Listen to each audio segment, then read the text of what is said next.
శపించకపోయినా అతనికి కష్టం కలిగినట్టుగా లోపల ఉన్నటువంటి దేవతలు గ్రహించినా, లేకపోతే పైన ఉన్నటువంటి దేవతలు గ్రహించినా ఎవడైతే ఆ కష్టాన్ని కలిగిస్తాడో అతనికి శాపం తప్పక తగులుతుందనమాట. అతను పూర్తిగా నిర్వీర్యమైపోయి అతను జీవితంలో పైకి రాకుండా అయిపోతాడు. బ్రాహ్మణుని బాధించిన వాడు జీవితంలో పైకి రాకుండా అయిపోతాడు అనమాట. అందుకని ఎప్పుడు కూడా మనం మన గానుగాపూర్లో కూడా చూస్తాం, దత్తాత్రేయుడు మధ్యాహ్నం పూట వస్తాడు కాబట్టి బ్రాహ్మణులు అదరుకు ఆహారానికి వచ్చినప్పుడు కూడా ఒక్క క్షణం కూడా అతనిని వెయిట్ చేయించేవాడు కదా, వెంటనే వచ్చి అతనికి ఆహారం సమర్పణ చేసేవాడు, అతని యొక్క భిక్ష ఇచ్చేవాడు, అతన్ని కోపగించుకునేటట్టు చేసేవాడు కాదు. అట్లాగే గానుగాపూర్లో కూడా సాక్షాత్తు దత్తుడే 12ంటికి వస్తాడు, ప్రతి ఇంటికి వస్తాడని చెప్పి అతను ఎవరైనా భిక్షాటనికి రాగానే అక్కడ భిక్ష ఇవ్వటం ఇప్పటికీ ఈ రోజుకి కూడా అలవాటు ఉంది.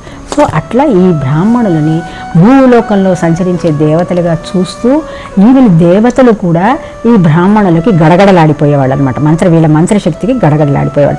సో ఈ కుమారుడు అగ్నిశిఖ లాంటి కుమారుడు నచికేతుడిని చూడగా, అసలు నచికేతుడి పేరులోనే అగ్ని ఉంది కాబట్టి ఈ కుమారుడి యొక్క వర్చస్సు, వాడి యొక్క మంత్రశక్తి ఇదంతా చూసి వాడు యమలోకానికి సూక్ష్మ శరీరంతో రావటం గమనించినటువంటి మంత్రులు యముడికి ఉపదేశిస్తారు, వెళ్ళి ఫస్ట్ వాడి కాళ్ళు మొక్కి మంచిగా పరిచర్యలు చేయి, ఆ తర్వాత మన సంగతి మాట్లాడుకుంటామని చెప్పి చెప్పడం జరిగింది.